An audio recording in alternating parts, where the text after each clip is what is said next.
நேசம் கொண்ட நெஞ்சமடா அத்தியாயம் 33 மாலை வரையிலுமே மாதவனின் வீட்டில்தான் இருந்தனர். 2 மாதத்தில் சக்தியின் தமக்கை திருமணம் என முடிவு செய்திருக்க, அடுத்த 1 மாதம் கழித்து இவர்களுடைய திருமணம் முடிப்பதாக பேசி வைத்துக் கொண்டிருக்க, மாதவனின் தந்தை மகிழ்ச்சியோடு தலையாட்டினார். அதே நேரத்தில் குரு தந்தைக்கு அருகே வந்தவன் மெல்ல குரல் கொடுத்தான். அப்பா, அண்ணாவுக்கு கல்யாணம் பண்றீங்க, ஓகே. அப்படியே இந்த தம்பியை கொஞ்சம் ஞாபகம் வச்சுக்கோங்க. ஏன்டா உனக்கு என்ன அவசரம்? உனக்கு இன்னும் 2 வருஷம் கழிச்சு பொண்ணு பார்க்க ஆரம்பிச்சா பத்தாதா? அப்பா, 2 வருஷமா? என்னப்பா இப்படி சொல்றீங்க? நீ எதுக்குடா இவ்வளவு ஷாக் ஆகுற? மாதவன் என்ன நடக்குது உன் ஆஃபீஸ்ல?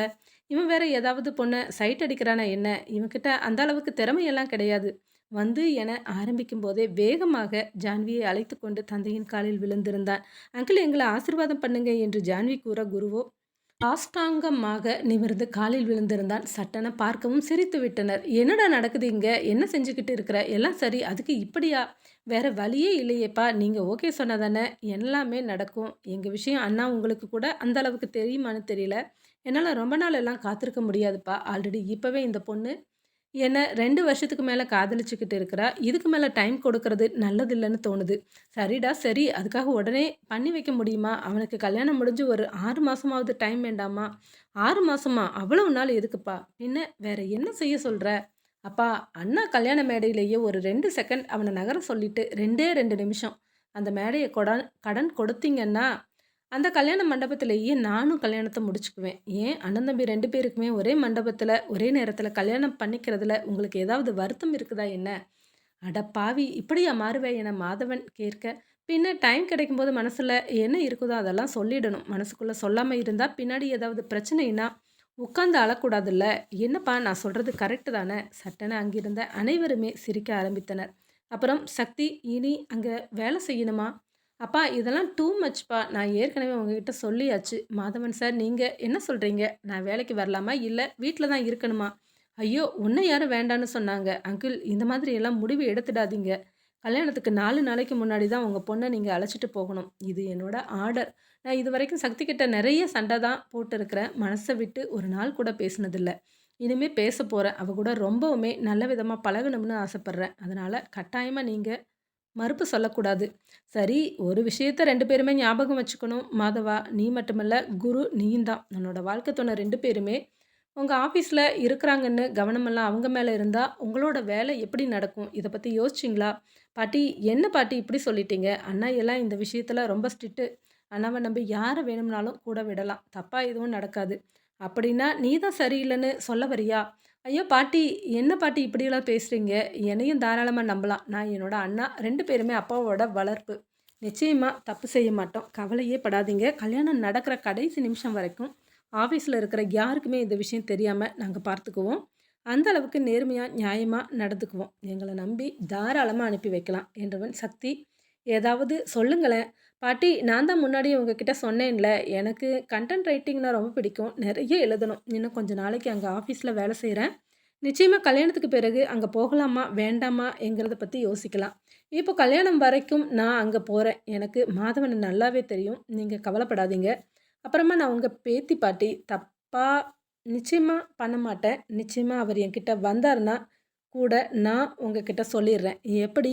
சும்மா விளையாட்டுக்கு சொன்னேன் சக்தி. உன்னையும் எனக்கு தெரியும். மாதவனையும் எனக்கு தெரியும். நிச்சயமா தப்பு செய்ய மாட்டீங்க. சரி. இன்னைக்கு இந்த நாள் மகிழ்ச்சியா முடிஞ்சுது. அப்புறமா ஜான்வி, நீ சொல்லு. உன்னோட அப்பா எப்போ வந்து கல்யாணம் பேச போறாரு? பாட்டி, அப்பாவுக்கு ஏற்கனவே விஷயம் தெரியும். நான் இங்க ஆஃபீஸ்க்கு வேலைக்கு வரும்போது, அப்பவே என்னோட ஆசைய அவர்கிட்ட சொல்லிட்டேன். அவருக்கு நான் நல்லா இருக்கணும். அது மட்டும் தான் அவரோட ஆசை. அதனால நான் நாளைக்கே வந்து பேசலான்னு சொன்னா கூட உடனே வந்துடுவாங்க. சரி, சரி. சீக்கிரமா நல்லது நடக்கணும். அதுதான் என்னோட ஆசை. சொல்லிவிட்டேன் அன்றைக்கு. அவர்கள் அனைவருமே புறப்பட, அடுத்த நாள் வழக்கம் போலவே ஆஃபீஸிற்கு வந்தனர். வந்த நேரத்திலிருந்தே மாதவனின் பார்வை சக்தியை சுற்றி கொண்டிருக்க, குருவின் பார்வையோ ஜான்வியை பின்தொடர்ந்தது. மாதவன் குரல் கொடுத்தான். சபா, எனக்கு ஒரு காஃபி வேணுமே, கிடைக்குமா என்று சொல்ல, சபாவோ சக்தியை பார்த்தான். சக்தி, மாதவன் சாருக்கு ஒரு காஃபி வேணுமா? கொடுத்துட்டு வர முடியுமா? எனக்கு கொஞ்சம் வேலை இருக்கு. குடுத்துட்டு வந்துடுங்களேன் என்று சொல்ல, இவளுக்கு ஞாபகம் வந்தது. ஆஃபீஸில் உள்ள யாருக்குமே தெரிந்திருக்கவில்லை. என்னவோ மாதவனுக்கு உதவி செய்வதாக நினைத்து சக்தியை அனுப்பி வைக்க, சக்தியோ புன்னகையோடு காஃபியை எடுத்துக்கொண்டு உள்ளே வந்தாள். என்ன சார், என்ன காஃபி எல்லாம் கேட்குறீங்க? அதுவும் நான் தான் போகணும்னு உங்க ஒர்க்கர்ஸ் எல்லாம் என்ன தொரத்தி விடுறாங்க. பின்ன மாதவன்னா சும்மாவா? அப்படிதான் செய்வாங்க. ஹலோ, நான் பேசாம எல்லார்கிட்டயுமே சொல்லப் போறேன். எனக்கு எல்லாமே ஞாபகம் வந்துருச்சு. இனி இது மாதிரி நடந்துக்காதீங்கன்னு. நம்முடைய என்கேஜ்மெண்ட் அன்னைக்கு கல்யாண விஷயம் எல்லார்கிட்டயும் சொல்லிக்கலாம். ஆனா, உனக்கு ஞாபகம் வந்தது தாராளமா சொல்லித்தான் ஆகணும். இப்பவே போய் சொல்லிடலாம் என்று எழுந்து வெளியே வந்தவன், ஹலோ கைஸ், எல்லாரும் ஒரு நிமிஷம் திரும்பி பார்க்குறீங்களா என்று சொல்ல அனைவருமே எழுந்து நின்றனர். நம்ம சக்திக்கு பழையது ஞாபகம் வந்துருச்சு. இந்த சந்தோஷமான விஷயத்த உங்ககிட்ட இப்போ சொல்கிறேன். இந்த மகிழ்ச்சியை கொண்டாட இன்றைக்கு மதியம் லஞ்ச் எல்லாருக்கும் என்னோட செலவில். ஓகே, விருப்பப்பட்டதை நீங்கள் வாங்கி சாப்பிட்டுக்கலாம். இன்னைக்கு பில் நான் பே பண்ணுறேன் என்று சொல்ல ஒரே நேரத்தில் கைகட்டி ஆரவாரமாக thank you sir, thank you very much என்று குரல் கொடுத்தனர். சக்தி, நான் கூட கொஞ்சம் பேசணும், என் கூட வர முடியுமா? எங்கே போகணும் என சக்தி யோசனையோடு கேட்க, அதை இங்கே வச்சு தான் கேட்பியா, என் பின்னாடி வா என கையை பிடித்து கொண்டு வெளியேறினான் மாதவன். ஜான்விக்கும் அத்தனை சிரிப்பு. குருவை பார்த்து கூறினாள், பாருங்க உங்கள் அண்ணாவுக்கு தைரியத்தை ஆஃபீஸில் இருக்கிற அத்தனை பேர் முன்னாடி தைரியமாக வெளியே அழைச்சிட்டு போகிறாரு. அண்ணா இது வரைக்கும் சக்தி கிட்ட மனசு விட்டு எதுவுமே பேசினதில்ல ஜான்வி, அதனால் போவாங்களா இருக்கும். நீ அதெல்லாம் கண்டுக்காத. நீ என் பின்னாடி வருகிறையா, எங்கேயாவது வெளியே போகலாம். வாய்ப்பே இல்லை, எனக்கு வேலை நிறைய இருக்குது. சரி, அப்படின்னா ஒரு நிமிஷம் என்னோட ஆஃபீஸ் ரூமுக்கு வந்துட்டு போயேன். ஹலோ, என்ன சார், என்ன எப்படி இருக்கு உடம்பு? உள்ளே வந்தேன்னா பலார்னு கணத்தில் 2 வைப்பேன், பரவாயில்லையா? அன்னைக்கு மாதிரி எல்லாம் ஏமாந்த நேரத்தில் முத்தம் தரலாங்கிற ஐடியாவில் சுற்றிக்கிட்டு இருக்காதீங்க. எல்லா நேரமும் ஜான்வி அன்னைக்கு மாதிரியே பேனு நிற்க மாட்டா, புரிஞ்சுதா என்றபடி லேசாக அவனை இடித்துவிட்டு நகர்ந்து சென்றாள். அங்கிருந்த ரெஸ்டாரண்டிற்குள் 2 பேருமே நுழைந்தனர். அங்கிருந்த இருக்கையில் அமர்ந்தவன் சிலவற்றை வேகமாக ஆர்டர் செய்தபடி சக்தியை பார்க்க ஆரம்பித்தான். அந்த பார்வைக்கு என்ன அர்த்தமா? என்ன அர்த்தமா? நீ என்கிட்ட மறுபடியும் வருவியா வரமாட்டியாங்கிற பயம் நிறைய இருந்தது தெரியுமா? எல்லாமே சரியாயிடுச்சு அப்படின்னு நினைக்கும்போது அத்தனை சந்தோஷமா இருக்குது. என்னால் காத்திருக்க முடியாது சக்தி, சீக்கிரமாகவே கல்யாணம் பண்ணிக்கணும். இப்போ பாரு, உங்களை காத்திருக்க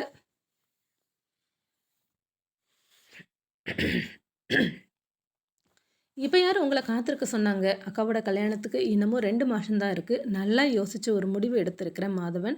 அதுக்கு நீங்கள் சம்மதிப்பீங்கன்னு நினைக்கிறேன். நான் கண்டினியூவாக இங்கே வேலைக்கு வர ஐடியாவில் இல்லை. அப்பா சொன்னது தான் சரின்னு தோணுது. நிச்சயமாக உங்கள் கூட இங்கே இருந்தேன்னா நீங்கள் வேலையை சரியாக செய்ய மாட்டீங்க. அது எனக்கு நல்லாவே புரியுது. என்ன சக்தி இப்படி சொல்கிற? பின்ன நேத்திக்கு தான் நம்ம வீட்டில் வச்சு அவ்வளவு தூரம் பேசினோம். ஆனால் இங்கே வந்து கொஞ்ச நேரத்திலேயே உங்களால் சரியாக இருக்க முடியல. இது சரி வராது மாதவன் சார். அதனால் நான் வேலையை ரிசைன் பண்ணலாம்னு முடிவு பண்ணியிருக்கிறேன். அப்படின்னா என்ன சொல்கிறது? அப்பாவோட ஆஃபீஸ் இனி நான் பார்க்க போகிறேன். கல்யாணத்துக்கு இன்னமும் 3 மாதம் தான் இருக்குது. அதுதான் ஏன்னு கேட்குறேன் சக்தி. 3 மாதத்தில் நீ அங்கே போய் என்ன செய்ய போகிற? அப்பாவை பொறுத்த வரைக்கும் சென்னையில் ஒரு பிரான்ச் ஆரம்பித்து அதை என் பொறுப்பில் கொடுக்கணுங்கிறது அவங்களோட ரொம்ப நாள் கனவு. ஒரு பொண்ணாக அந்த கனவை நிறைவேற்றி வைக்கிறது என்னோட பொறுப்பு தானே. அப்படின்னா என்னோட ஆஃபீஸில் இனி வேலை செய்ய மாட்டியா அப்படின்னு யார் சொன்னாங்க? எப்போவுமே உங்கள் ஆஃபீஸ்க்கும் எனக்கும் உண்டான தொடர்பு போகவே போகாது. என்ன பார்க்குறீங்க? கன்சல்டிங் ஆஃபீஸ் இங்கே மாற்றின பிறகு எங்கள் நிறுவனத்தோட மொத்த விளம்பர தயாரிப்பையும் உங்ககிட்ட தான் கொடுக்க போகிறேன். ஸோ வாரத்தில் 4 நாள் எப்பவும் போல் உங்கள் ஆஃபீஸ்க்கு வந்து உங்களை பார்த்துட்டு போவேன். கவலையே பட வேண்டாம். அதையெல்லாம் தாண்டி இன்னொன்று சொல்ல வேண்டியது இருக்குது. என்ன சக்தி, சொல்லு. I love you, I love you so much. அன்னைக்கு அந்த 10 வயசில் உங்களை பார்க்கும்போது எனக்கு என்ன தோணுச்சுன்னு தெரியாது. அன்னைக்கு ஆசையும் காதலும் கூட கிடையாதுன்னு தான் நினைக்கிறேன். உங்களை பார்க்கும்போது ரொம்ப பிடிச்சிது. உங்கள் கூட இருந்தால் ரொம்ப நல்லா இருக்கும்னு என் மனசுக்குள்ளே தோணுச்சு. அதுதான் மனசுக்குள்ளே வளர வளர கூடவே வளர்ந்தது போல் இருக்குது. சரியான நேரத்தில் உங்ககிட்ட வந்துட்டேன். உங்களோட அன்பை கூட என்னால் பெற முடிஞ்சுது. ஆனால் இடையில அப்பா யாருன்னு தெரிஞ்சதால பிரச்சனையாகி என்னென்னவோ நடந்துடுச்சு. பழையபடி உங்ககிட்ட சேர்ந்துட்டேன்னு நினைக்கும் போது அத்தனை சந்தோஷமாக இருக்குது. எனக்கும் சக்தி, நானும் இது வரைக்கும் உங்ககிட்ட சொன்னது இல்லை. I love you so much. எனக்கு ஒன்று ரொம்பவே பிடிச்சிருக்குது. உங்கள் அப்பா மேலே நிறைய கோபம் இருந்தது ஆரம்பத்தில். அதுக்கப்புறம் நாள்பட நாள்பட எல்லாமே போயிடுச்சு. இங்கே வந்து ஆஃபீஸ் தொடங்கி ஓரளவுக்கு உயரம் வர ஆரம்பிக்கும் போது உங்கள் அப்பாவோட ஞாபகம் துளி கூட இல்லை. இன்னமும் சொல்லப்போனால் கொஞ்சம் மரியாதை தான் வந்தது. நிச்சயமா அன்னைக்கு அப்படி சொல்லி இருக்காட்டி என்னால் இந்த அளவுக்கு வந்திருக்க முடியாது. அது 100% உண்மை. உயர்ந்த இடத்துக்கு வரணும், பணம் சம்பாதிக்கணும், உங்கள் அப்பா முன்னாடி வந்து பொண்ணு கேட்கணும், இப்படியெல்லாம் யோசிச்சதே இல்லை. ஆனால் என்னை நம்பி வர்ற பொண்ணுக்கு எல்லாமே இருக்கணும். அது மாதிரியான ஒரு எண்ணம் மனசுக்குள்ளே வெறி மாதிரி இருந்துச்சு. அதை நோக்கி உழைச்சேன். ஓரளவுக்கு வெற்றியும் கண்டுட்டேன். ஆனால் கடவுளோட சித்தம் இதுதான்னா மாற்றவா முடியும்? அன்னைக்கு சீரியஸாக சொன்னாரோ விளையாட்டுக்கு சொன்னாரோ என்னோட ஒரு பொண்ணை உங்கள் வீட்டுக்கு மருமகளை அனுப்பி வைக்கிறேன்னு.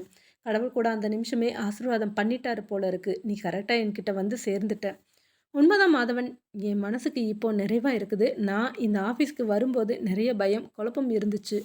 முதல்ல உங்கள் ஆஃபீஸில் எனக்கு வேலை கிடைக்கணும்னு ஆசைப்பட்டேன். வேலை கிடைச்சது பிறகு உங்ககிட்ட எப்படி நெருங்குறதுன்னு நினச்சேன். இன்னொருத்தர்கிட்டயும் முறைச்சுக்கிட்டு இருந்தீங்க. நடுவுல நித்யா வேற வந்து நிறையவே குழப்பி விட்டா. நான் தான் அவசரப்பட்டு வந்துட்டேனோன்னு பயப்படாத நாளே கிடையாது. எத்தனையோ நாள் தூங்காம கூட இருந்தேன். உங்க அப்பா கிட்ட ரொம்ப நல்ல விதமா பழகினேன். நெருங்கி பேச ஆரம்பிச்சேன். உங்க அப்பா கூட சொன்னது ஒரே விஷயத்த மட்டும் தான். நிச்சயமா அவன் சம்மதிக்க மாட்டான் அப்படின்னு சொன்னாங்க. ஆனா எல்லாமே மேஜிக் மாரி மாறிடுச்சு. எங்க அப்பாவ நெனச்சு தான் ரொம்ப பயந்தேன். அவர் கூட உடனே சம்மதிச்சுட்டாரு. அதுக்கு காரணம் உங்களோட நல்ல மனசு தான்.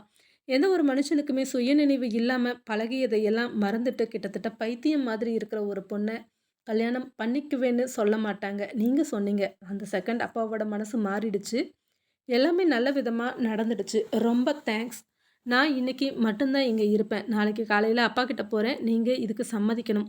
என்ன சொல்றது? அப்பா என்னைக்குமே உங்ககிட்ட பிடிவாதமா பொண்ண தரமாட்டேன்னு சொன்னாங்களோ, அந்த நாள்ல இருந்து நான் அவங்க கூட இல்ல. பாட்டி வீட்ல தான் இருந்தேன். இத்தன வருஷம் தாண்டியாச்சு. அப்பா இருக்கிற இடத்துக்கு அதிகமா போனதே கிடையாது. ஆனா நம்ம கல்யாணம் வரைக்கும் அப்பா கூட தெகட்ட தெகட்ட அவங்களோட அன்ப வாங்கிக்கணுங்கிற ஆசைப்படுறேன். எல்லோரும் மனசார சந்தோஷமா என்ன உங்க வீட்டுக்கு அனுப்பி வைக்கணும். அதுதான் என்னோட ஆசை. நிச்சயமா சக்தி, நான் உன்னோட ஆசைக்கு என்னைக்குமே தடையா இருக்க மாட்டேன். தாராளமா போலாம். ஆனா நெறையவே மிஸ் பண்ணுவேன். முன்னாடி எப்படியோ தெரியாது. இப்ப மனசு முழுக்க நீ தான் இருக்கிற. அதனால என்ன தினமும் பேசலாம். வாரத்துக்கு 2 நாள் ஒருத்தருக்கு ஒருத்தர் நேரடியா சந்திக்கலாம். உங்களுக்கு தோணும்போது நீங்க என்ன தேடி வாங்க. எனக்கு தோணும்போது உங்கள தேடி உங்கள பார்க்கறதுக்கு வருவேன். கிட்டத்தட்ட 2 மணி நேரத்திற்கு மேலாக பேசி மகிழ்ச்சியோடு வெளியேறினர்.